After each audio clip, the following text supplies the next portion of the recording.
Hey guys, Lear. Today we're gonna do a story, during a summertime story. So I'm gonna have a playlist for stories, seasonal stories, summertime stories, and other things. So I'm on Willie's Corner, by the way. For those y'all that want to know, I'm Willie McCollum 700, and I do lawnmower repair on the Willie McCollum 700 YouTube channel. So this is basically my second channel on stories and other things. I'm gonna tell you a story. I'm gonna tell you a story about I forgot already. Okay, we're going to tell you the story about Hurricane Sally. So we had a hurricane. We had a hurricane coming. So I saw in the news that it says Tropical Storm Sally, and then it became Hurricane Sally. So I already had a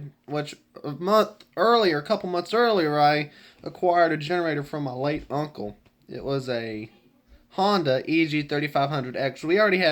We had two running generators then.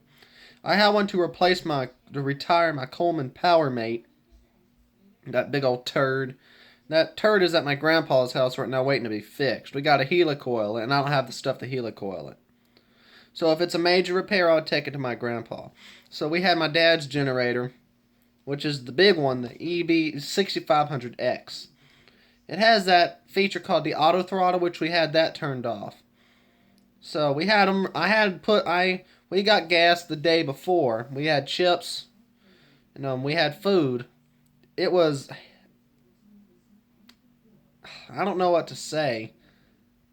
So to say, heck on earth, or a nightmare on earth. Instead of heck from earth, it's more like a nightmare from earth. A nightmare on earth. So what would happen is that we would have well,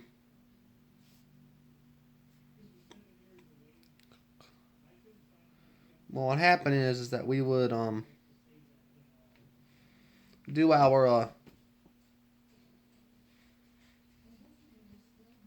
do our normal daily routine, and then the night started. Wind became very powerful, and I got a little grumpy that I wasn't able to go outside, and had to work on my DR trimmer.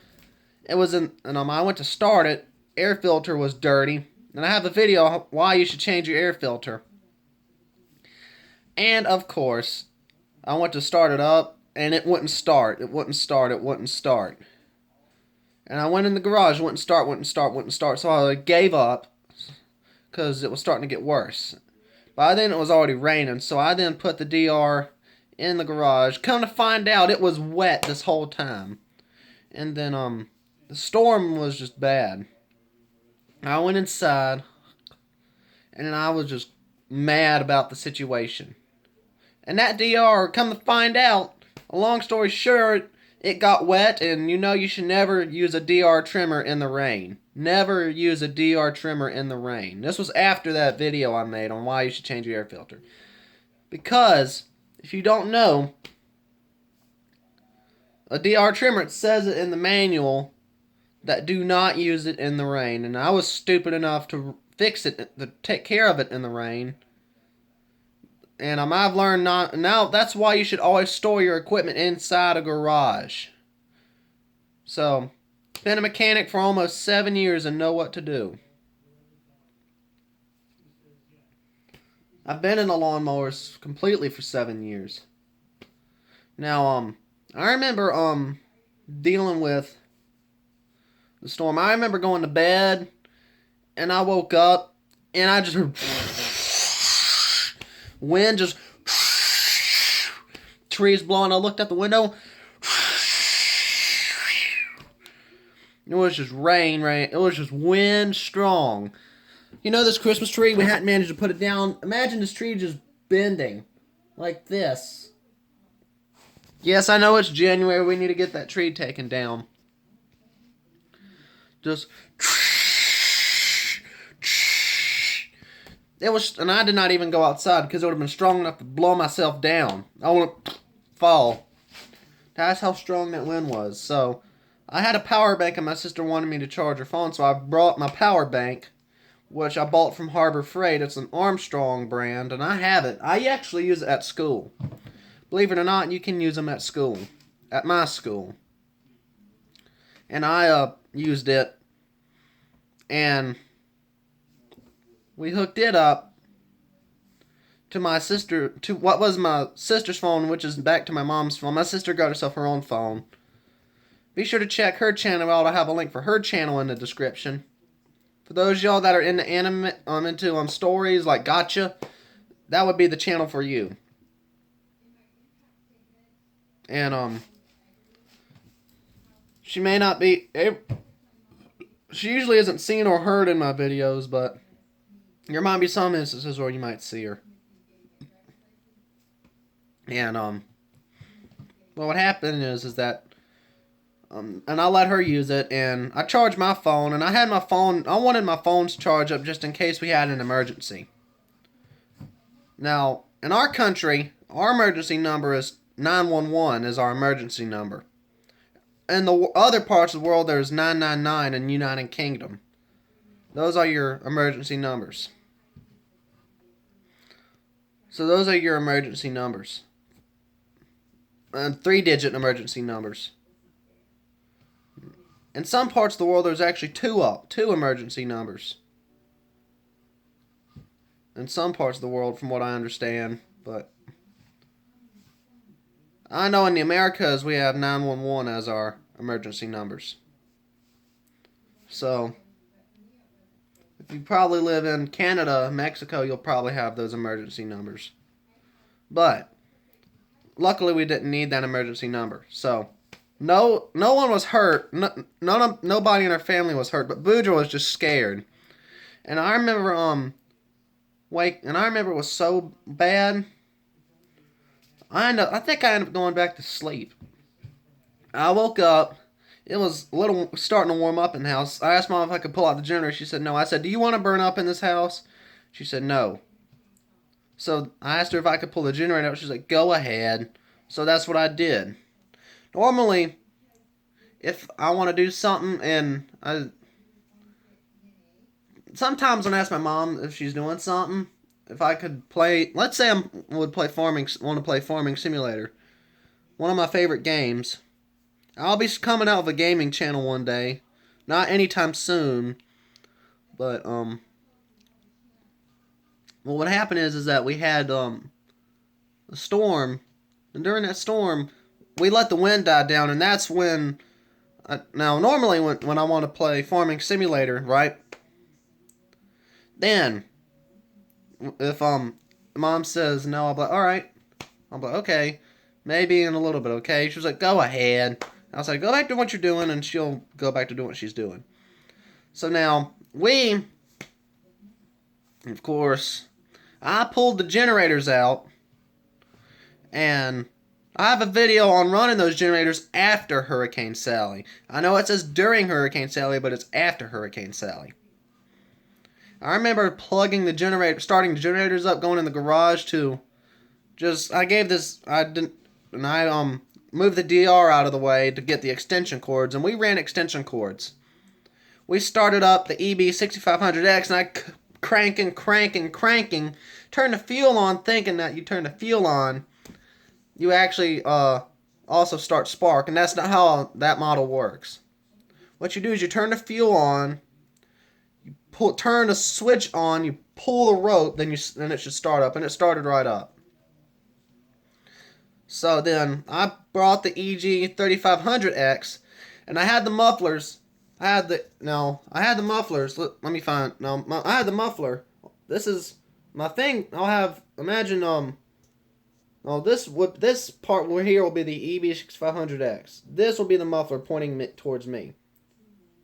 Then the EG3500X, the little one, the EB6500X exhaust, let's say it's facing towards me when I face directly in front of it. The exhaust is facing my legs. Now, EG3500X, it was facing north, because the generator was facing east, the muffler was facing east on the 6500X, and the exhaust was facing north on EG3500X. I'm getting EG and EB mixed up, but we bought that generator. we bought the EB6500X because there was Hurricane Ivan. That generator still works. All we did to it was change oil, spark plugs, air filter. What else? Change oil, spark plugs, air filter, and recently changed the fuel line to carburetor, and I had to do some adjustments to the eco throttle and work on the choke. And it's been a good generator. Try that with any other generator brand without a Honda engine. I can't imagine trying that with a Briggs & Stratton power, the older Briggs & Stratton power generators. Try that with a newer Coleman PowerMate generator. I'm not talking about the old school ones. I'm talking about the current. I mean, the ones that, like the 6250, for example. I'm not a fan of the 6250. They're mass produced. They're just piles of crap from my experience. The 1850s, those are decent generators. They got the last good Briggs motors on them. I've heard the good stuff about the new Briggs & Stratton generators, but if I wanted a generator, go out and get one right now, I'd get a Honda guaranteed. It wouldn't be that whatchamacallit, that big inverter one. I'd get the EB6500X, another one. I would not spend $5,000 on the EU7000IS. I'd spend $2,000 off and get the EB6500X. I don't need all that inverter technology. That's just more money I have to put into that thing when it breaks. An inverter for the EU7000IS costs $800. And who is going to spend that kind of money on it when who is going to spend that kind of money on a generator if they're going to use it for construction? It's ideal for camping and all that. So the generators, we had them running, and then we watched the news. There was on Dauphin Island, there was cleanups. Baldwin County, there was cleanups, and around here it was just we had no power. And I remember outside just walking around talking to myself sometimes. If you're one of my neighbors and you're watching this video, you'll probably see me walking around talking to myself, saying crazy stuff, that making up, just saying stories and all that never happened. You would know that that some of the stuff I talk about, I'd make up stories though, walking around. I'll just say random things. Now I heard, and then my mom, 30 seconds later, my mom came out, was like that. I was like, I hope power goes back on. And then 2 hours later, my mom says, Willie, come in. I was outside, I went outside, and I immediately went, and power was back on. I was like, yay. Air conditioner fired up 5 minutes later. You might hear it kick on in a minute. It's a Rheem air conditioner, and all we did to it was basic maintenance. There was an issue that happened to it, but it wasn't a major issue. That wasn't a concern with it. We never replaced a capacitor. We never replaced anything like that on that air conditioner. Capacitor's never been touched. No parts been touched on that unit back there. All we added was just the refrigerant to it. But anyway, what happened was that I shut the generators off, unplugged everything. My mom swept out where the refrigerator was. I then ran the generator out. My dad's generator ran it out of gas, flicked the switch, and it shut off. And then that's when we had to replace the fuel lines, because the fuel lines on Hondas are those weird ones, not a rubbery type. Had to replace it. I went to the parts and replaced it for another storm we had, and they had the fuel line, and it was a better made fuel line than what Honda had stock. So, and that generator works good. I might do a video on that generator. Do a video on why you should buy a Honda from Willie McCollum 700. So that's all I have for y'all. Like, share, subscribe, and thanks for watching. See you in the next one. Be sure you watch Willie McCollum 700 for small engine repair needs to show my knowledge on stuff. That'll be in the link in the description. Check out my sister's channel. I'll leave a link in that description, and I'll also include Mr. Couchtato, one of my friend's channels, in the link in the description. So, tap that bell on my channel, and as well as these channels I have, Willie McCollum 700. That'll be Willie McCollum 700. Willie McCollum out. Bye. Enjoy it. Thank you for enjoying Willie's Corner.